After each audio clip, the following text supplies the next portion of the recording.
Hello guys, uh, mayayong hapon kaninyong tanan.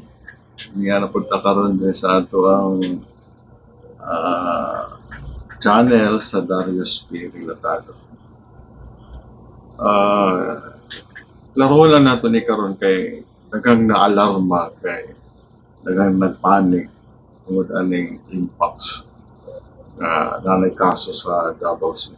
Pero iklaro sa SPMC kay mismong Dr. Ricardo Audan, chief sa medicine sa SPMC. Dili angay kabalakaan ang impact kay matambalan man siya. Tapos dili siya airborne kaya di kailangan magpanik.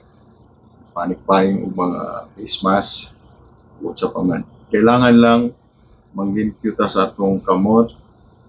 Kaya na to ang close contact kung skin to skin and magbuwas kita sabon. Pati mga kuko kay dito na so, ang angay kabalakan karon as per Dr. Audan kay nagkataas ang kaso sa HIV dili sa Davao. So kani mo angay na tungkuan. Dapat responsible kitang tanan. Kung tanaw na to doon natin gibati, magpa-test, libre man kini.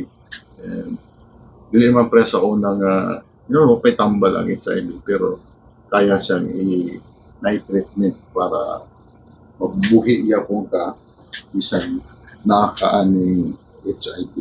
So kana lang klaro, dili ka magpanik aning impacts dili ipabot na to sa itong mga kapuso, itong kauban sa balay, mag-amping, kung mo suroy, di magpataka o adto sa mga dikit-dikit na mga tao. So, daghang salamat. Kung wa pa mo ka follow sa ako, follow din sa ubos lang, paki-share po din yung video.